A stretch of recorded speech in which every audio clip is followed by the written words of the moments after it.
Hello friends, welcome to Pebbles and welcome to my class of 5th standard mathematics. आज हम देखने वाले हैं डिवीजन। मैंने देखा है कि 4th स्टैंडर्ड में डिवीजन आपने सीखा है। मे बी उसमें डिवीज़र 1 डिजिट या हो सकता है 2 डिजिट का भी हो, लेकिन 5th स्टैंडर्ड के कई बच्चों को डिवीजन का प्रॉब्लम होता है। ओके, मल्टीप्लिकेशन तो सब लोग आसानी से कर लेते हैं क्योंकि उनके टेबल्स बाय हार्ट होते हैं, लेकिन डिवीजन ये एक प्रॉब्लमेटिक टॉपिक है, ऐसा मैंने देखा है। कई बच्चों को नहीं आता वो। तो आज हम डिवीजन बहुत ही बेसिक से और ठीक तरह से करेंगे। ओके, तो चलिए शुरू करते हैं division. So first let us see what are the components of the division. Division के कंपोनेंट्स आपके होते हैं, यहां जो इंटीजर लिखा जाता है उसे कहते हैं डिविडेंड। यहां डिविजर, यहां पे कोशेंट और यहां पे रिमाइंडर। ओके, डिविडेंड, डिविजर और डिवाइजर, कोशेंट और रिमाइंडर। ठीक है, आपके लिए मतलब यहां पर ये स्टाइल जो है, ये जो ट्रेडिशनल मेथड है डिवीजन का, बेसिक मेथड जो है, वहां पे डिविडेंड हमेशा डिवाइजर से बड़ा होता है। ठीक है, अगर ऐसा ना हो तो क्या होगा वो हम फ्रैक्शन में देखेंगे। ओके, तो यहाँ पर अलग अलग बुक्स में मेथड तो ऑलमोस्ट यही है, लेकिन अलग अलग स्टाइल से दिया हुआ है, या अलग अलग टीचर्स आपको अलग अलग तरह से पढ़ाती है। आज हम देखेंगे सबसे आसान तरीका उसमें से। तो पहले तो एक बात आप याद रखिए कि जब मल्टीप्लिकेशन होता है, क्या होता है कि जब वर्ड प्रॉब्लम्स आते हैं तो कई बच्चों को ये समझ में ही नहीं आता कि यहाँ पे मल्टीप्लिकेशन करना है या डिवीजन करना है। ये एक बेसिक प्रॉब्लम होता है। हमेशा याद रखिए, अगर आंसर जो 2 नंबर्स आपको दिए हैं उससे ज़्यादा हो, उससे बड़ा हो, तो वो मल्टीप्लिकेशन होता है। और अगर ये जो नंबर्स दिए हैं उससे अगर आंसर छोटा हो, ये डिविडेंड से आंसर कोशेंट अगर छोटा आ जाए तो आपको डिवीजन होता है। मतलब अगर मेरे पास 12 आम हैं, एक टोकरी में 12 आम है और मुझे वो 6 बच्चों में बांटने हैं, बराबर, तो हर एक बच्चे को 12 आम तो आएंगे नहीं, 6 बच्चों को आएंगे, तो हर एक बच्चों को आने वाले आम वो 12 आमों से कम होने वाले हैं। जहाँ ये फिगर कम होती है वहाँ हमेशा डिवीजन की जाती है। ओके, और जहाँ ये फिगर बढ़ती है वहाँ हमेशा मल्टीप्लिकेशन की जाती है। जब हम वर्ड प्रॉब्लम्स जब लेंगे तब इसके बारे में मैं आपको डिटेल में बताऊंगा। और एक चीज़, लास्ट टाइम जैसे हमने देखा कि अगर आपने गिवन परफेक्टली लिखा और जो फॉर्मूला मैं आपको बता रहा हूँ, जो एक यूनिवर्सल फॉर्मूला है, वो अगर आपने ठीक तरह से अप्लाई किया तो आपका जो सम है वो कभी गलत हो ही नहीं सकता। ठीक है, तो चलिए एक आसान सा एग्जाम्पल लेते हैं और हम शुरू करते हैं डिवीजन को। तो first some is 7439 divided by 9। अब जनरली ये जो सिंबल है, ये जो एक ब्रैकेट और एक लाइन जो है, वो हर बुक में, ऑलमोस्ट हर बुक में आपको डिवीजन के लिए दी जाती है, और फिर उसके बाद यहाँ से डिवीजन करना शुरू होता है। ठीक है, डिवीजन के कुछ ट्रिक्स भी है, कुछ आसान तरीके भी है डिवीजन करने के, लेकिन वो हम बाद में देखेंगे। शुरू में हम एक बेसिक डिवीजन देखते हैं। ओके, यहाँ मैं आपको सजेस्ट करूँगा कि इस ब्रैकेट के बदले आप सीधा एक स्ट्रेट लाइन लीजिए यहाँ पर, और डायरेक्टली यहाँ से आप शुरू मत कीजिए, आप यहाँ पर एक लाइन खींच दीजिए। ठीक है, ये तो हमने प्रिपरेशन किया। ये ऑलमोस्ट किसी दूसरे बुक में दिया ही नहीं होगा, 100% मैं बोलता हूँ। बहुत बार प्रॉब्लम क्या होता है, आगे का सम शायद आप सॉल्व कर लेते हो, लेकिन यहाँ से जब आप टेक डाउन जब होता है तब बच्चों को प्रॉब्लम आता है। तो अब हम क्या करेंगे, ये जो डिविडेंड है उसको अलग ही रखेंगे, सेपरेट लाइन से रखेंगे। शायद हमारा एक स्टेप ज़्यादा होगा, लेकिन आपका सम कभी गलत नहीं होगा उसमें से। अब और एक चीज़, यहाँ तो 9 है, लेकिन यहाँ पे 2 फिगर्स में भी जा सकता है।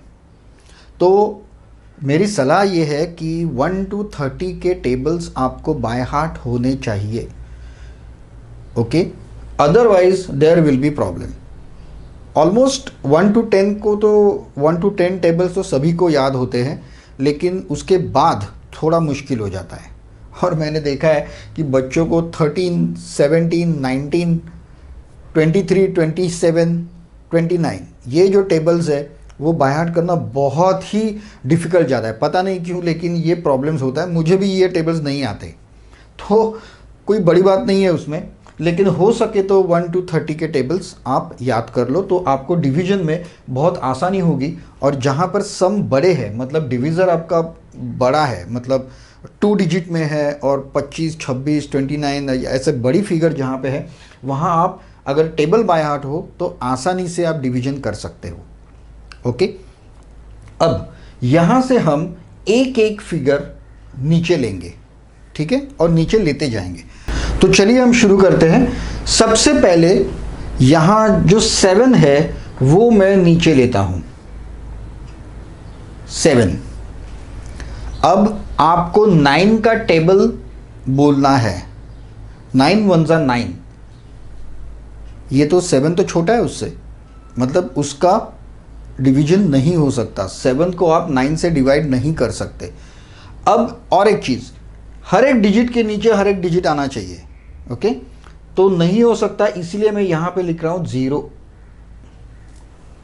और अगर मैंने वहाँ पे 0 लिखा है तो ये मेरा पहला जो इंटीजर है उसका डिवीजन पूरा हो गया। अब मैं लेता हूँ 4।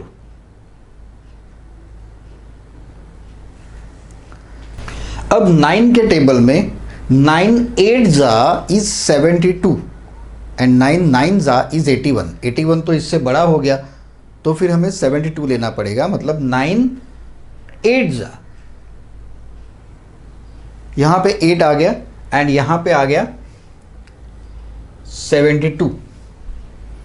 9 8 जा 72। अब इसको मुझे सब्ट्रैक्ट करना है, ठीक है। जैसे मैं सब्ट्रैक्ट करूंगा उसमें से ये आ गए 2।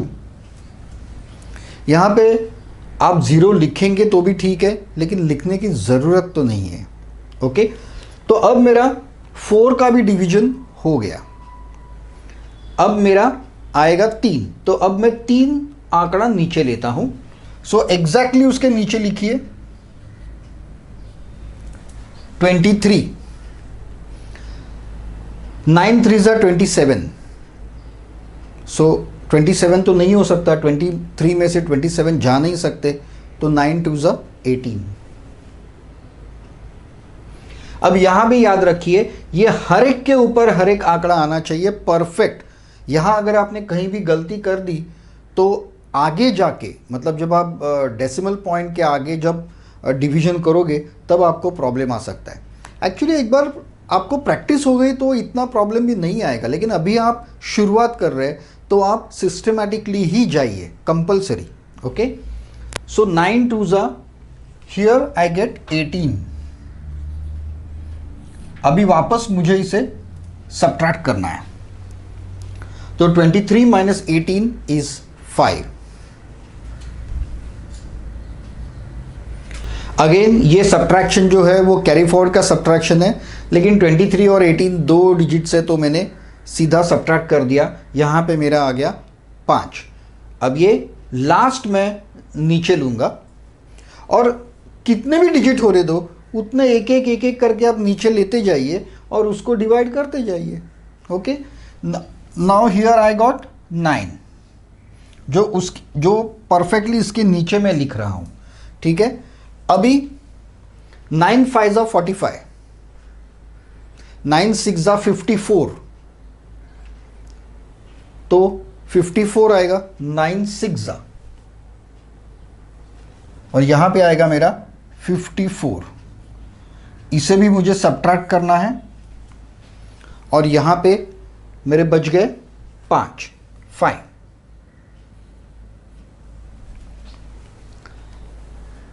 मेरी डिवीजन तो खत्म हो गई क्योंकि यहां के जो डिजिट्स है वो सारे खत्म हो गए। अगर यहां से डिजिट्स खत्म हो गए तो मेरी डिवीजन भी खत्म हो गई, जो मेरी प्रोसेस थी वो खत्म हो गई। ओके, अब यहां पर आपको कोशेंट मिला 826। इस जीरो को कोई मतलब नहीं है, यहां पे मैं कितने भी जीरो दे दूं लेफ्ट साइड में तो आंसर चेंज होने वाला नहीं है, लेकिन यहां पे मैं अगर दूं तो आंसर चेंज होगा। तो now my quotient means answer is 826 and my remainder is 5। Okay, अब आप जब आगे जाओगे, जब डेसिमल पॉइंट में जाओगे, तब इसके आगे भी डेसिमल पॉइंट्स में डिवीजन हो सकती है, लेकिन आपके लिए ये डिवीजन यहीं पर ख़त्म होती है। तो आप आंसर लिखोगे कोशेंट 826, रिमाइंडर 5। जब आपका ऐसा प्योरली डिवीजन का ही सम अगर आपके सामने आए तो आपको आंसर लिखना है remainder is so much, quotient is so much. वो आंसर आपको डेफिनेटली लिखना है। ओके, अगर आप फाइनल आंसर नहीं लिखोगे तो शायद आपके मार्क्स कट सकते हैं। So this was very easy. मैं फिर से एक बार आपको एक्सप्लेन करता हूं। हमें स्टेप बाय स्टेप जाना है और एग्जैक्टली उस इंटीजर के नीचे, उस डिजिट के नीचे दूसरे डिजिट्स आने चाहिए। सबसे पहले मैंने लिया, अब ये जो लाइन कभी नहीं होती, लेकिन मैं ये लाइन देता हूं ताकि ये सेपरेट दिखे। एक स्टेप बाय स्टेप मैं ले लूं। जनरली यहीं पर इस डिजिट को 7 को यहीं रखकर ये 0 लिखा जाता है। ओके, और ये जनरली आपके बुक में डिवीजन यहां से शुरू हो जाएगी, लेकिन ऐसा मत कीजिए। यहाँ पे बहुत बच्चे कंफ्यूज होते हैं, तो ये कंफ्यूजन होनी नहीं चाहिए। एक सिंगल रूल हमें बनाना है। तो रूल मेरा ये है कि हर एक डिजिट में ऊपर से नीचे लूँगा। तो उस हिसाब से पहले मैंने 7 को नीचे लिया। 7 तो 9 से छोटा है, तो यहाँ पे 0 आ गया। फिर मैंने 4 को नीचे लिया, यहाँ से 9 8 जा 72 सब्ट्रैक्ट किया, यहाँ पे मेरा 2 आया। उसके बाद मैंने 3 नीचे लिया। Okay, 1 by 1 I am taking the digits down. 3 दिया, 9 2 जा 18, 5 बच गए, रिमेनिंग इज 5। फिर मैंने 9 नीचे लिया लास्ट डिजिट, एंड 9 6 जा 54 एंड ये मेरा 5 आ गया। अब इसके आगे मैं जा नहीं सकता जनरल डिवीजन में, मतलब होल नंबर के डिवीजन में मैं जा नहीं सकता, क्योंकि ये सारे डिविडेंड में जितने डिजिट्स थे वो ख़त्म हो गए। देखिए, आप एक चीज़ याद रखिए, मैथमेटिक्स बहुत ही सिंपल है। अब आप कहेंगे कि आप मुझ पर हंसेंगे कि मैथ्स बहुत सिंपल है, सब लोग तो कहते हैं बहुत डिफ़िकल्ट है। मेरे हिसाब से मैथमेटिक्स बहुत सिंपल है। इसका कारण ये है, यहाँ आपको कुछ याद रखना नहीं है।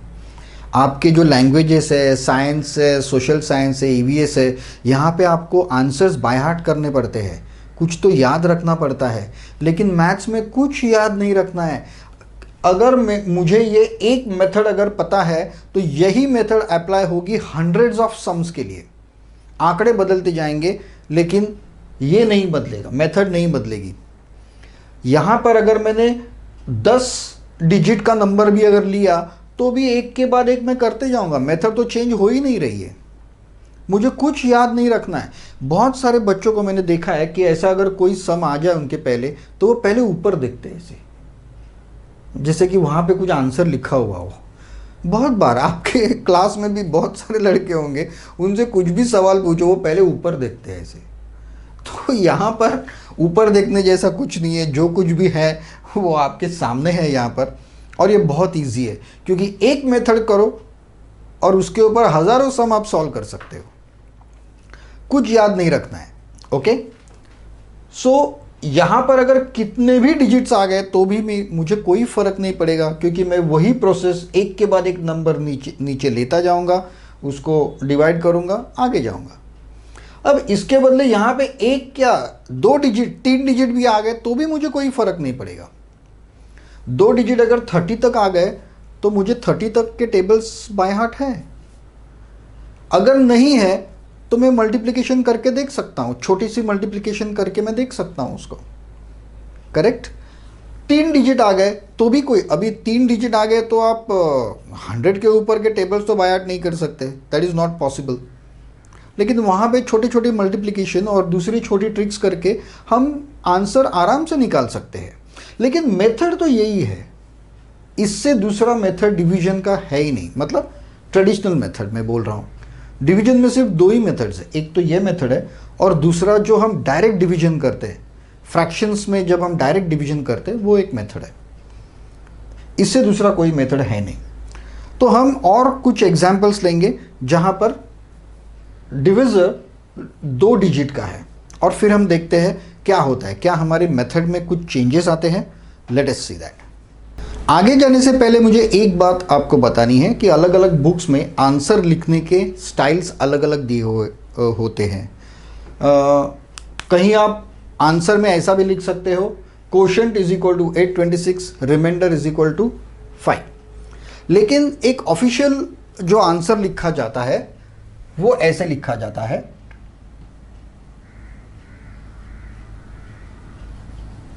Dividend is equal to quotient into divisor plus reminder.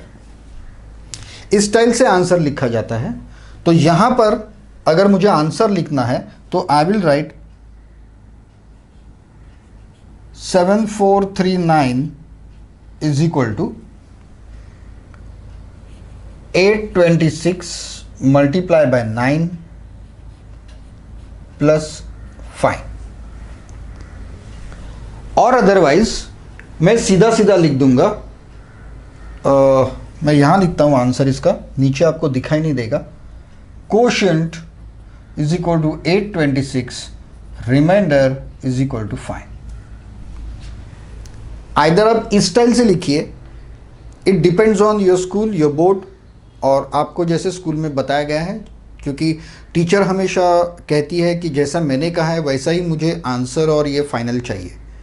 तो जो फाइनल आंसर है वो आप ऐसे लिख सकते हो, आइदर आप ऐसे लिखो, नहीं तो पहले ये लिखो, dividend is equal to quotient plus divisor plus remainder equal to ये, इसके नीचे ये आंकड़े भर दो, फिगर्स भर दो। So that is how the answer can be written. Now let us take one more example.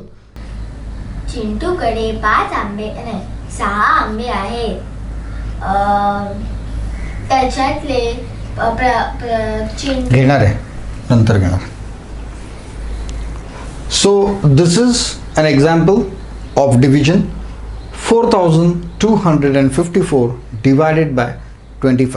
अगर यहाँ पर आपको 25 का टेबल ठीक तरह से याद है तो ये तो आपके लिए मतलब बहुत ही ईजी हो जाएगा। ओके, तो हम हमारे मेथड से जाते हैं, इसको मैं एक्सटेंड कर देता हूँ, फिर यहाँ पे एक लाइन खींच देता हूँ और 1 बाय 1 मैं नीचे लेता हूँ। पहले 4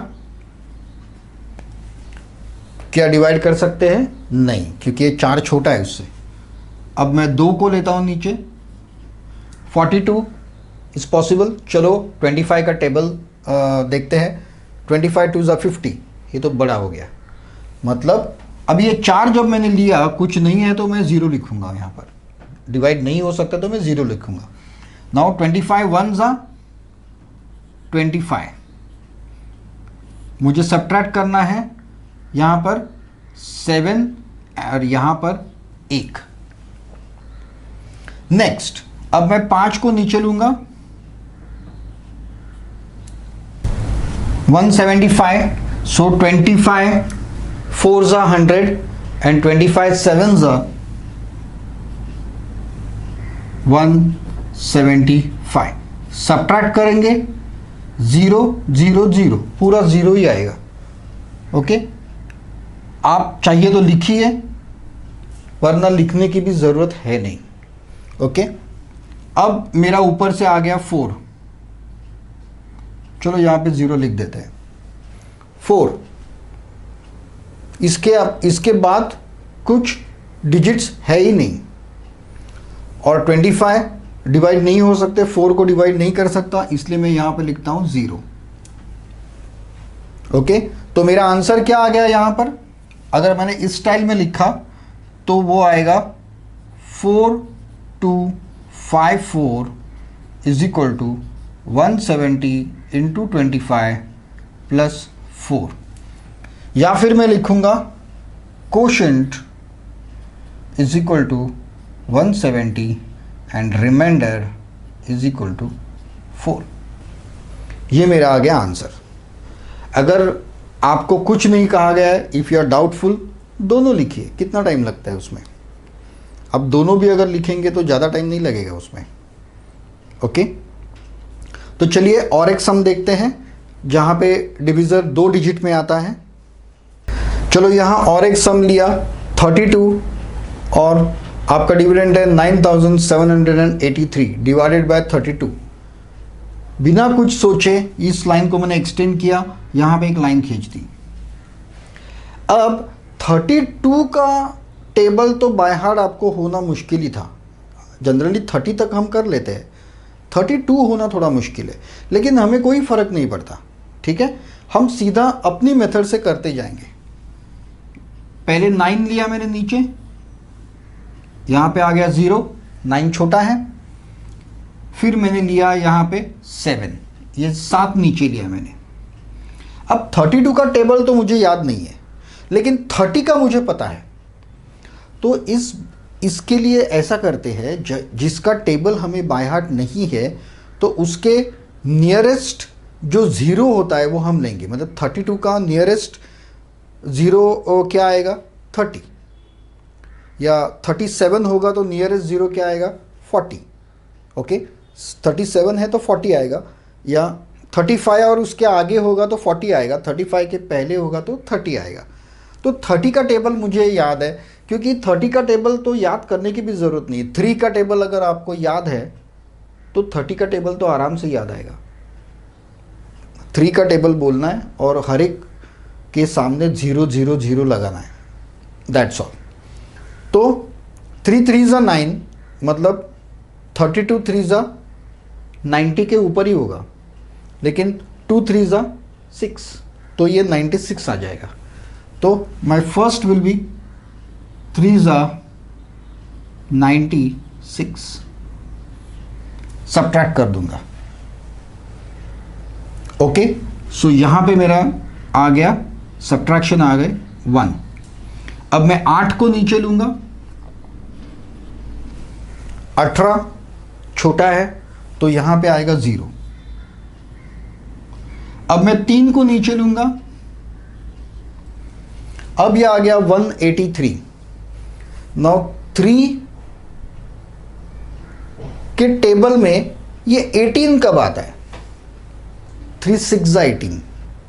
ओके, 3 6 ज़ा 18 मतलब 180, 36 ज़ा 180, लेकिन 6 है, 6 ज़ा है, मतलब ये 2 भी 6 बार आएगा। तो ये यहाँ पे सिर्फ 3 ही है, और यहाँ पे 2 6 बार आएगा, 12 हो जाएंगे वो। तो ये इससे बड़ा हो जाएगा 6 ज़ा, तो मैं 5 ज़ा करता हूँ, एक स्टेप नीचे आता हूँ।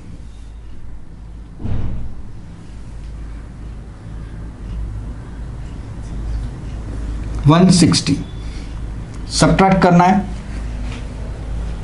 Okay, so here I got 3 2 23 मेरे डिजिट खत्म हो गए और मेरा डिवीजन भी खत्म हो गया। So now I will write the answer 9783 equal to 305 multiply by 32 plus 23, और quotient is equal to 305 and remainder is equal to 23. Very easy. यहाँ पर सिर्फ जब यहाँ 2 डिजिट है और वो ज़्यादा है, 30 से ऊपर है, जिसके टेबल्स आपको बाय हार्ट नहीं है, तभी आपको ट्रिक यूज़ करनी है कि ये 2 के बदले मैंने सीधा 0 ले लिया, क्योंकि ये 2 डिजिट 0 को नज़दीक है, 32 या 30 को नज़दीक है, 40 को नहीं। तो मैंने 30 ले लिया और फिर मैंने 30 का मल्टीप्लिकेशन करके देखा यहाँ पर। ओके, अगर एक्चुअली ये 18 जो है 3 6 18, राइट, सो 36 180, लेकिन ये 2 भी तो है, 180 तो एग्जैक्टली 180 हो जाएंगे और आगे सिर्फ 3 बचेंगे, लेकिन ये 2 भी 6 हो जाएगा तो 12 हो जाएगा, तो ये ज़्यादा हो जाएगा। सो 36 ज़्यादा हो रहा है, तो मैं एक स्टेप नीचे आता हूँ, 35 आ गया मैंने। The same method will apply for all the numbers which are more than 2 digits और 2 digit और more than 2 digit, और जो जनरली 30 के ऊपर है, क्योंकि 30 के ऊपर के टेबल्स हमें बाय हार्ट नहीं होते या फिर हम करते ही नहीं बाय हार्ट उसको। लेकिन 40 का टेबल आपको याद है क्या? इट्स वेरी इजी, 4 का टेबल लिखना है और हर एक के सामने एक एक 0 देना है।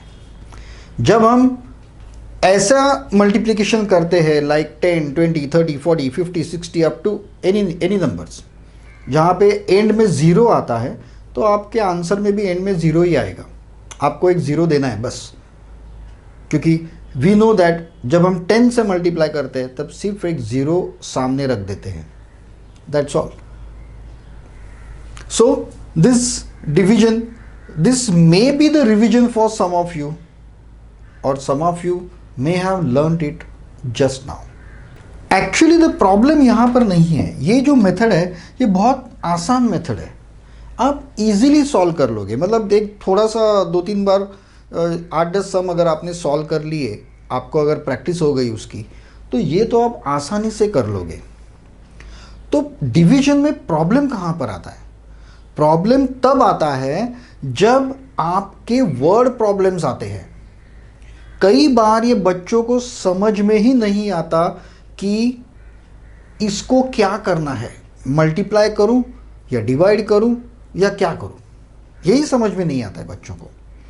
और फिर उसके ऊपर कॉम्प्लेक्स प्रॉब्लम्स या मिक्स्ड प्रॉब्लम्स आ जाते हैं, जहां पर एडिशन सब्ट्रैक्शन मल्टीप्लिकेशन डिवीजन साथ में हो, या फिर एडिशन सब्ट्रैक्शन के साथ डिवीजन हो, या फिर एडिशन सब्ट्रैक्शन के साथ मल्टीप्लिकेशन हो। प्रॉब्लम यहाँ आता है कि अब मैं क्या करूँ। मैं आपको वर्ड प्रॉब्लम के बारे में एक आसान से एक मेथड बताता हूँ, जहाँ पे मल्टीप्लिकेशन डिवीजन आता है या फिर कॉम्प्लेक्स फिगर्स जहाँ पे आते हैं, वहाँ पे वर्ड प्रॉब्लम कैसे सॉल्व करें, ताकि आपके मन में ये कन्फ्यूजन ना रहे कि यहाँ पे मुझे मल्टीप्लिकेशन करना है या डिवीजन करना है। ठीक है, तो हम वर्ड प्रॉब्लम सॉल्व करने की मेथड हमारे अगले वीडियो में देखेंगे। So thank you very much for being with me. मुझे आशा है कि आपको डिवीजन अच्छी तरह से समझ में आ गई होगी। अगर कोई भी प्रॉब्लम्स हो तो आप कमेंट में लिखिए, मैं उसके आंसर ज़रूर दूंगा। और अगर बहुत सारे बच्चों को अगर सेम प्रॉब्लम आ रहा है तो वो टॉपिक, वो मेथड हम फिर से एक बार लेंगे, अलग तरीके से लेंगे, ताकि आपको समझ में आ जाए। Thank you very much for being with me. इस चैनल को सब्सक्राइब करना मत भूलिएगा और बेल आइकॉन ज़रूर दबाइए। हम फिर मिलेंगे मेरे अगले वीडियो में, तब तक के लिए have a nice time, good bye.